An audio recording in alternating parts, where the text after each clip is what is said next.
देश की सुरक्षा व्यवस्था में कुत्तों की भूमिका का एक लंबा इतिहास रहा है।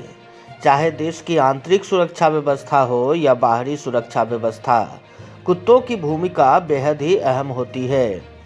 सीमा पर सिर्फ भारी और आधुनिक हथियार ही दुश्मनों से लड़ने के लिए पर्याप्त नहीं हैं, बल्कि कुत्ते भी किसी बड़े हथियार से कम नहीं होते।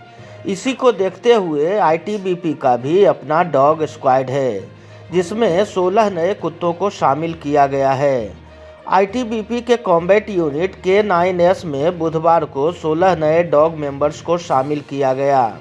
ये सभी कुत्ते बेल्जियम प्रजाति के हैं, लेकिन इन कुत्तों के कमीशन में खास बात यह है कि इस बार इन्हें भारतीय नाम से नवाजा गया है।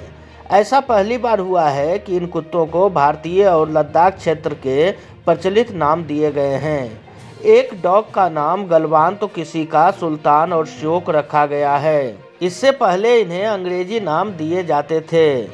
दूसरे सैनिकों की तरह कुत्तों को भी कठिन प्रशिक्षण के दौर से गुजरना पड़ता है। इसमें कुछ ही इसको पूरा कर पाते हैं, बाकी अस्वीकार कर दिए जाते हैं।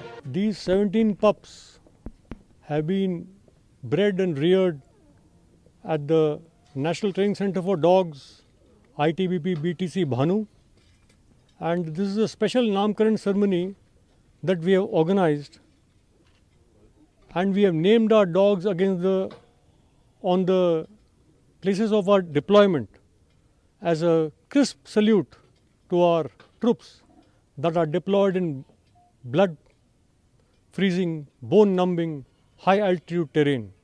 Every time we call out the name of these dogs, it will be a testimony and it will be a grateful nod to all our comrades in arms who are deployed in these freezing heights. बता दें कि America ने साल 2011 में जब Osama bin Laden को एबटाबाद में मारने के लिए कमांडो ऑपरेशन किया था, तो उस समय इन्हीं डॉग्स ने उस आतंकवादी को ढूंढने में सेना की बहुत मदद की थी।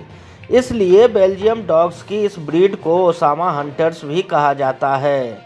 आईटीबीपी के अलावा दूसरे केंद्रीय सशस्त्र बल इन डॉग्स की मांग कर रहे हैं।